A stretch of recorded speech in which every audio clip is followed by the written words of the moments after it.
여러분 안녕하십니까? 코로나19 KBS 통합 뉴스룸 5시 뉴스입니다. 광주광역시의 한 종교교육시설에서 어제 하루 100명의 확진자가 나온 데 이어 10명이 넘는 확진자가 추가됐습니다. 이 전국 각지에서 온 학생과 교사가 합숙 생활을 해오다 광범위하게 감염된 것으로 파악되고 있는데요. 취재기자 연결합니다. 네, 김혜린 기자, 이 종교교육시설이 어떤 곳인지 자세히 전해주시죠. 네, 광주 광역시 광산구에 있는 TCS 국제학교입니다. 어제 하루 이곳에서 확진자 100여 명이 한꺼번에 나왔고 오늘 또 13명이 추가로 확진됐는데요. 첫 확진자가 나온 어제부터 하루 만에 관련 누적 확진자 수는 113명으로 늘어났습니다. 이곳은 최근 대전 지역을 중심으로 집단 감염이 확산하고 있는 IM 선교회 소속 비인가 교육시설입니다. 광주에서 세 자릿수 확진자가 나온 건 처음인데요. 앞서 지난 23일 같은 IM 선교회 소속인 광주 북구에 있는 TCS 에이스 국제학교에서 37명의 확진자가 나왔고 이후 지역 내 관련 시설을 전수조사하는 과정에서 100명이 넘는 확진자가 나온 겁니다. 방역당국은 확진자들이 합숙하며 교육을 진행하면서 집단 감염이 발생한 것으로 보고 있습니다. 확진자 가운데 60여 명은 다른 지역 확진자들입니다. 방역당국은 오늘 오후 확진자들을 충남 아산의 생활치료센터와 전남 나주의 생활치료센터 두 곳으로 나눠 이송했습니다. 한편 광산구 TCS 국제학교에서 집단 감염이 발생하자 화가 난 일부 시민들이 시설에 달걀을 던지며 항의하는 소동도 벌어지기도 했습니다. 광주시는 5인 이상이 생활하는 비인가 교육시설과 합숙시설에 대해 자진 신고와 진단검사를 받도록 행정명령을 발동한 상태입니다. 지금까지 광주광역시청에서 KBS 뉴스 김혜린입니다. 이렇게 IM 선교회 관련 확진자가 급증하면서 코로나19 신규 확진자는 559명이 발생했습니다. 이 방역당국은 종교단체가 운영하는 미인가 교육시설에 엄격한 방역 수칙을 적용하기로 했습니다. 강푸른 기자의 보도입니다. 열흘 만에 다시 500명대로 늘어난 국내 신규 확진자. 특히 IM 선교회 소속 비인가시설 집단 감염이 이어지면서 방역당국이 긴장하고 있습니다. 특히 광주의 IM 선교회 소속 비인가시설에서 대규모 집단 감염이 확인되었습니다. 관련 시설이 전국 여러 곳에 있는 만큼 다른 지역도 안심할 수 없습니다. 해당 선교회는 전국 11개 시도에 비슷한 교육시설 20여 곳을 운영 중입니다. 그중 광주와 대전에서 나온 관련 확진자만 320명이 넘습니다. 정부는 해당 시설에 대한 현장 점검을 마치고 구성원 840여 명의 명단을 제출받아 검사를 진행하고 있습니다. 교사라든지 또한 학생들의 이동을 통해서 타 지역으로 어떤 감염되는 그런 부분과 관련되어서는 역학조사를 철저하게 지금 수행 중이고. 또 이런 미인가 종교교육시설은 그동안 방역의 사각지대에 있었는데 이제부터는 방역 지침을 정해 관리하기로 했습니다. 종교시설이 운영하는 기숙형 미인가 교육시설에는 숙박이 원칙적으로 금지됩니다. 입소자들이 미리 검사를 받는 등 방역 수칙을 지킬 경우 예외적으로만 운영할 수 있습니다. 통학형 시설에는 일반 종교시설처럼 교습, 소모임 등 모든 대면 활동이 금지되고 식사와 숙박도 제한됩니다. 한편 휴대전화 자료 분석 결과 지난 주말 동안 수도권 내 이동량은 직전 주말보다 12% 늘어난 것으로 집계됐습니다. 비수도권 지역도 직전 주말보다 3%가량 이동량이 는 것으로 집계됐습니다. 방역당국은 방심할 경우 다음 주와 설 연휴에 확진자가 크게 늘 수 있다며 방역 수칙을 지켜달라고 거듭 호소했습니다. KBS 뉴스 강푸른입니다. 서울에서는 요양시설 집단 감염과 노숙인 지원시설에서 추가 감염이 이어지며 20일째 100명대 신규 확진자가 나왔습니다. 한편 서울시는 전문가 회의를 열고 백신 접종을 위한 논의에 들어갔습니다. 석혜원 기자입니다. 노원구 요양시설에서 집단 감염이 발생했습니다. 요양원 선제검사에서 요양보호사 1명의 감염이 확인된 후 입소자와 다른 요양보호사 등으로 전파돼 지금까지 11명이 확진됐습니다. 해당 시설은 고령의 기저질환이 있는 입소자들이 마스크 착용이 미흡했고 종사자가 공동으로 사용하는 구내식당과 탕비실은 환기가 잘 되지 않는 것으로 조사됐습니다. 서울역 노숙인 지원시설에선 노숙인 7명의 감염이 추가로 확인되며 누적 확진자는 12명으로 늘었습니다. 해당 시설은 노숙인을 상담하고 응급 잠자리를 제공하는 곳으로 마스크 착용이 미흡한 노숙인이 시설을 이용하고 이용자와 근무자 간 밀접한 접촉이 있는 것으로 파악됐습니다. 감염 취약시설에서 집단 감염이 이어지면서 서울에서 하루 새 129명의 신규 확진자가 발생했습니다. 이달 7일 이후 20일째 100명대에서 오르내리기를 반복하고 있습니다. 서울시는 코로나19 백신 예방접종을 위한 전문가 회의를 열고 논의에 들어갔습니다. 서울시가 추진하게 될 예방접종센터나 위탁의료기관 선정 기준, 시민 불안감을 해소하기 위한 전담 콜센터 운영, 인력 교육 등 주요 현안에 대해 논의하였습니다. 한편 집단 감염이 발생한 IM 선교회 국제학교와 관련해 서울 내 시설 2곳의 학생과 교사 40명을 선제 검사한 결과 모두 음성 판정을 받은 것으로 확인됐습니다. KBS 뉴스 석혜원입니다. 부산에서는 항만발 집단 감염이 새롭게 나타나 비상이 걸렸습니다. 외국인 선원이 아닌 국내 항만 노동자들이 잇따라 확진됐는데요. 이 마스크를 쓰기 어려운 특성 때문에 감염이 확산한 것으로 추정됩니다. 보도에 이이슬 기자입니다. 부산 감천항입니다. 이곳에서 러시아 선박 가역 작업을 하는 항만 노동자들이 줄줄이 확진 판정을 받았습니다. 현재까지 노동자 20명과 접촉자 6명 등 모두 26명이 확진됐습니다. 인근의 다른 항만 업체에서도 확진자 3명이 나왔습니다. 외국인 선원이 아닌 국내 항만 노동자들 사이에서 집단 감염이 발생한 건 부산에서 처음입니다. 부산시 보건당국은 냉동 창고를 오가며 하역 작업을 하는 특성상 마스크 착용이 쉽지 않아 감염이 확산한 것으로 추정하고 있습니다. 특히 러시아 선원과의 관련성 여부를 파악하기 위해 유전자 검사를 진행하기로 했습니다. 해외 선원으로부터 N차 감염인지 아니면 지역사회의 감염이 항운노조 근로자분들에게 옮겨간 건지 하는 부분들을 조사하기 위하여서 저희가 유전자 검사를 의뢰한 상황입니다. 금정구 부곡 요양병원에서도 확진자 15명이 추가돼 관련 확진자는 56명으로 늘었습니다.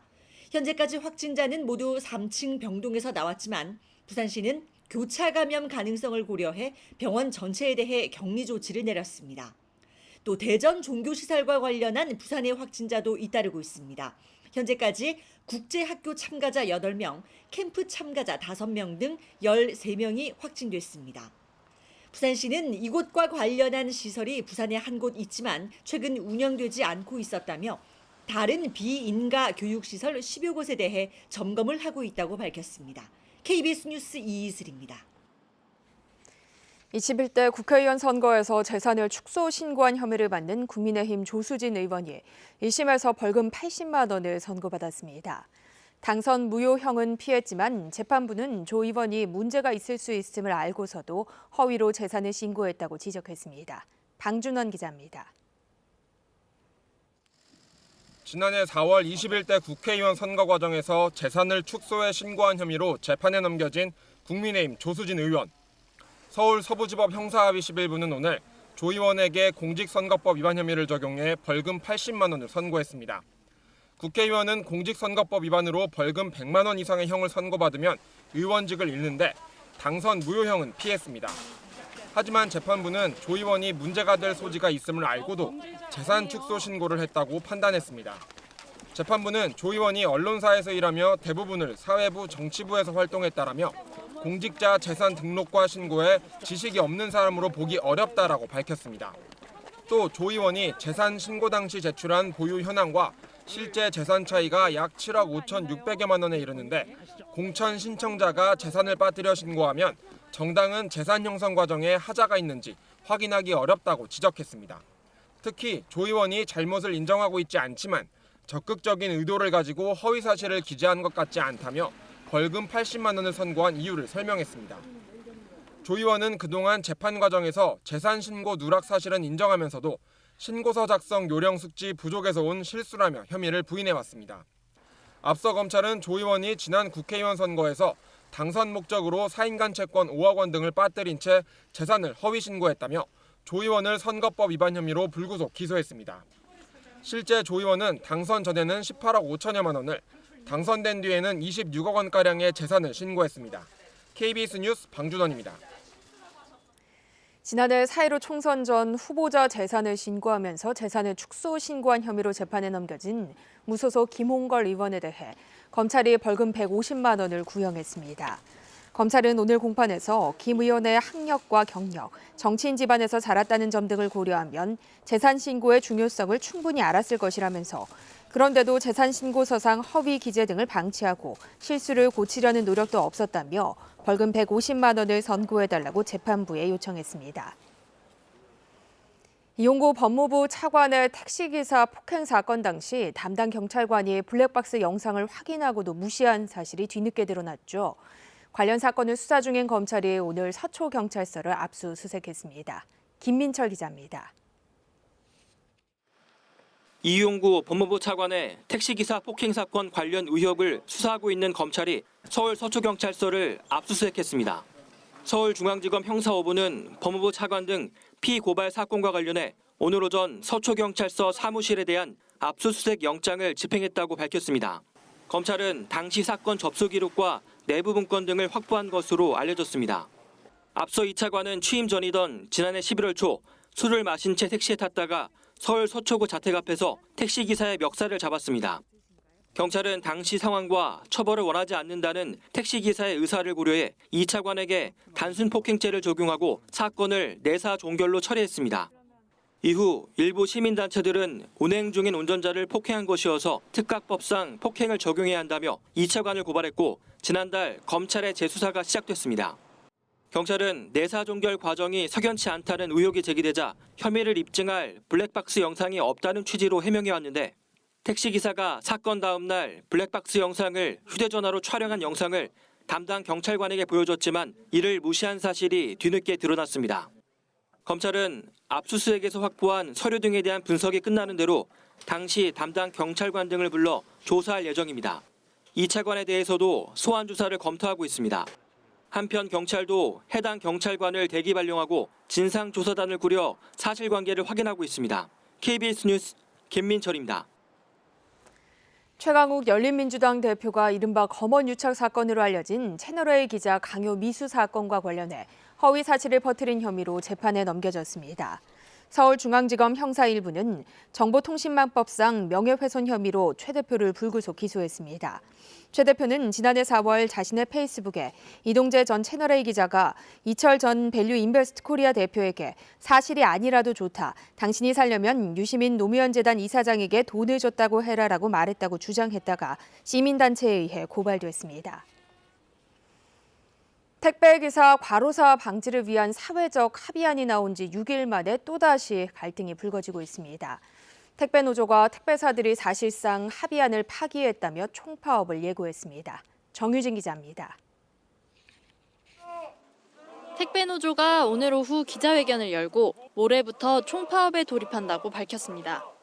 택배기사 과로사 방지를 위한 택배노조, 택배사, 정부 간의 사회적 합의안을 마련한 지 6일 만입니다. 앞서 택배노조는 택배사들이 이 합의안을 사실상 파기했다고 주장했습니다. 합의문에는 분류 작업의 비용과 책임을 택배 기사에게 전가하지 않기로 했는데 택배사들이 각 지점과 대리점에 분류 작업은 현행대로 한다는 공문을 내렸다는 게 택배노조의 주장입니다. 이렇게 되면 대부분의 분류 작업을 여전히 택배 기사가 해야 해 현장 택배 기사들의 과로는 계속된다는 겁니다. 분류인력 투입을 완수했기 때문에 더 이상 추가 투입 없고 분류인력에 투입되는 기사들에 대해서 수수료를 지급할 수 없다. 이런 입장을 밝히고 있습니다. 반면 택배사 측은 합의 내용을 충실히 따르고 있다고 반박했습니다. 합의문 3조 2항에 있는 대로 CJ 4,000명, 롯데, 한진 각각 1,000명씩 인원을 투입하기로 했다고 주장했습니다. 다만 이 조항은 분류 작업의 비용 및 책임은 택배기사에게 전가하지 않는다는 내용의 합의문 2조 3항과 충돌합니다. 합의할 때 따지셨어야지 오늘 바로 지켜야 될 사안이 아니잖아요. 연구 용역과 실태조사가 반드시 이행돼야 되는 부분이 있고. 택배노조는 해당 인원은 지난해에 투입하기로 한 것이라며 이렇게 되면 현장에 인원이 부족해 택배기사들이 여전히 이른바 공짜 노동을 해야 한다고 밝혔습니다. 노조는 내일 회의를 열고 모레부터 실시할 총파업과 관련해 구체적 내용 등을 논의할 계획입니다. KBS 뉴스 정유진입니다. 지난해 코로나19 확산 여파로 상가 공실이 늘고 임대료도 떨어진 것으로 나타났습니다. 서울 대표 상권으로 꼽히는 이태원, 명동, 광화문 등에서는 상가 너댓 곳 중 한 곳이 문을 닫는 등 코로나19로 인한 충격이 컸습니다.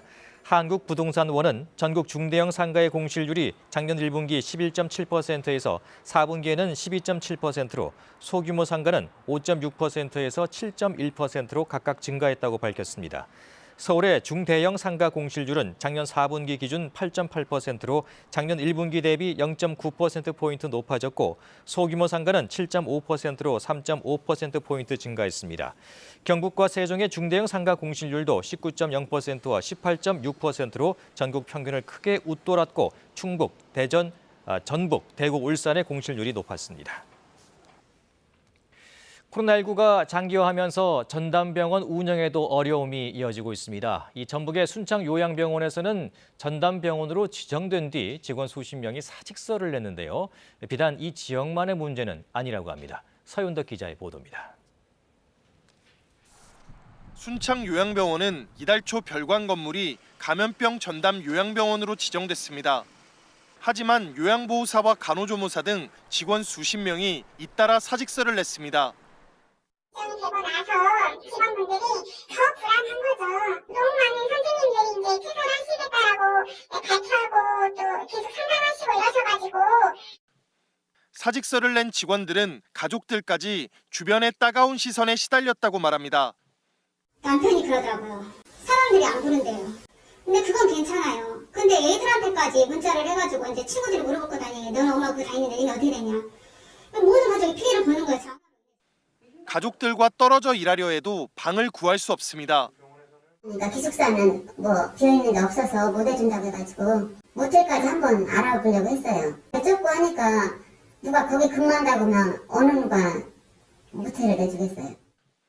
직원들 간 임금 격차도 불만 사항입니다. 파견 온 직원들의 임금 격차가 3배 정도 나버립니다. 직원들은 우리가 더 많이 일을 많이 하는데 왜 페이는 이렇게 적느냐. 왜냐하면 이거는 우리 직원들이기 때문에 병원에서 노는 월급 그대로 놓을 수밖에 없고. 더 큰 문제는 이 같은 현상이 전국적이라는 데 있습니다. 이 때문에 일선에서는 자치단체가 아닌 중앙정부 차원에서 대책을 시급히 마련해 줄 것을 호소하고 있습니다. KBS 뉴스 서윤덕입니다. 미국 질병통제예방센터가 학교 대면 수업을 재개해도 안전하다는 연구 결과를 내놓았습니다. 다만 마스크 착용과 사회적 거리 두기 등 방역 수칙 준수를 전제로 달았습니다. 이호월 기자의 보도입니다. 미국 질병통제예방센터 연구진이 학교에서 대면 수업을 해도 안전하다는 연구 결과를 발표했습니다.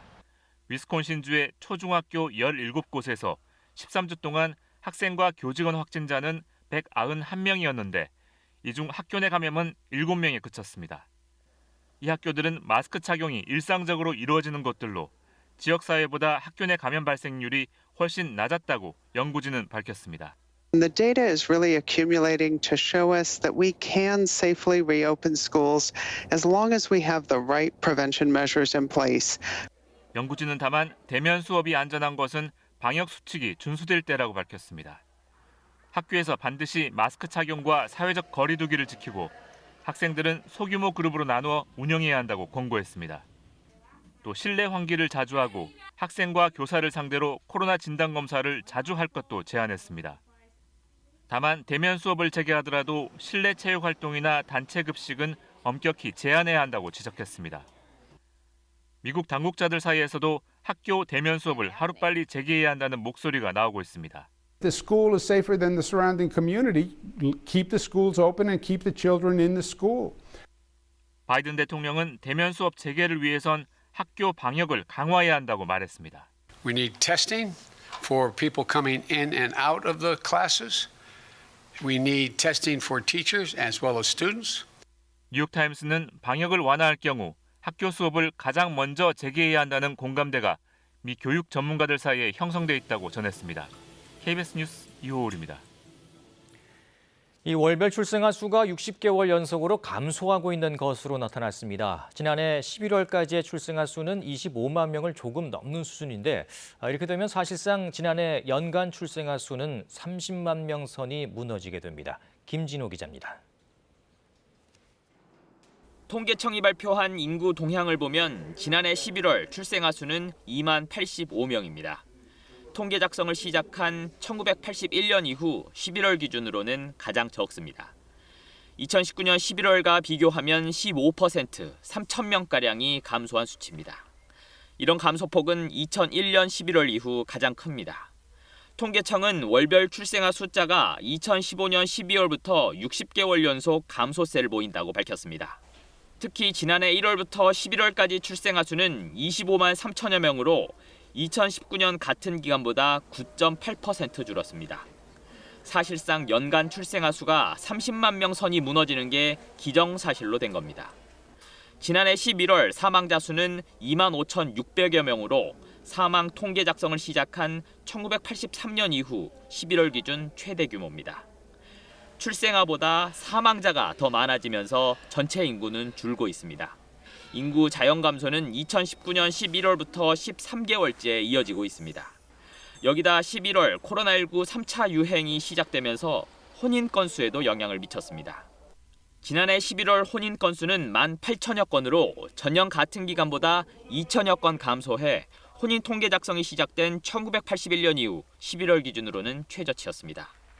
이와 관련해 홍남기 경제부총리는 오늘 열린 비상경제중앙대책본부 회의에서 인구 구조 변화가 예상보다 빠르다 하면서 범부처 인구정책특별팀 3기를 가동하겠다고 밝혔습니다. 정부는 여성과 고령자의 경제활동 참여를 늘리는 방식 등을 통해 인구 구조 변화 대책을 세울 방침입니다. KBS 뉴스 김진호입니다. 영화 미나리의 배우 윤여정이 전미 비평가위원회에서 여우 조연상을 받으며 미국 연기상 20관왕이라는 대기록을 썼습니다. 미나리 배급사 판시네마는 오늘 정의삭 감독의 영화 미나리가 112년의 역사를 자랑하는 전미 비평가위원회에서 여우조연상과 각본상을 받았다고 전했습니다. 미나리는 현지 시각으로 26일 발표된 인디펜던트 스피릿 어워즈 후보에선 작품상, 감독상, 각본상, 나무주연상, 여우조연상 등 5개 부문 후보로 올랐습니다. 접경 지역에 들어서고 있는 제대군인 정착촌들. 현행법상 일반인에게도 분양할 수밖에 없어 그 취지가 무색한 곳들이 많은데요. 그럼에도 자치단체들은 경쟁적으로 국비를 들여 제대군인 정착촌 조성에 나서고 있습니다. 김영준 기자입니다. 화천군이 국비 등 17억 원을 들여 2018년에 조성에 분양한 제대군인 정착촌입니다. 17가구를 분양했는데 일반인이 8가구나 됩니다. 같은 시기 화천군이 26억 원을 들인 또 다른 제대군인 정착촌도 비슷합니다. 분양된 13가구 중 절반이 일반인입니다. 19년도에 일반인도 하게 했어요. 그래서 저 같은 경우는 그때 분양받은 기존의 택지에 비해서 쌌어요. 화천군은 공유재산관리법상 특정 직업에게만 분양할 수 없다는 사실을 뒤늦게 확인하고 일반인까지 확대 모집했습니다. 정착촌의 취지는 이미 무색해졌습니다. 법률적으로 우리 자문 변호사들한테도 법률 검토를 통해서 법률이 정한 범위 내에서 사업 집행이 될 수 있게끔 새로 정립을 한 사항이 되겠습니다. 2018년 24가구 규모로 조성된 인제의 제대군인 정착촌. 인제군이 예산 15억 원을 들여 기반 시설을 조성했습니다. 현재 전현직 군인 18개 가구가 삽니다.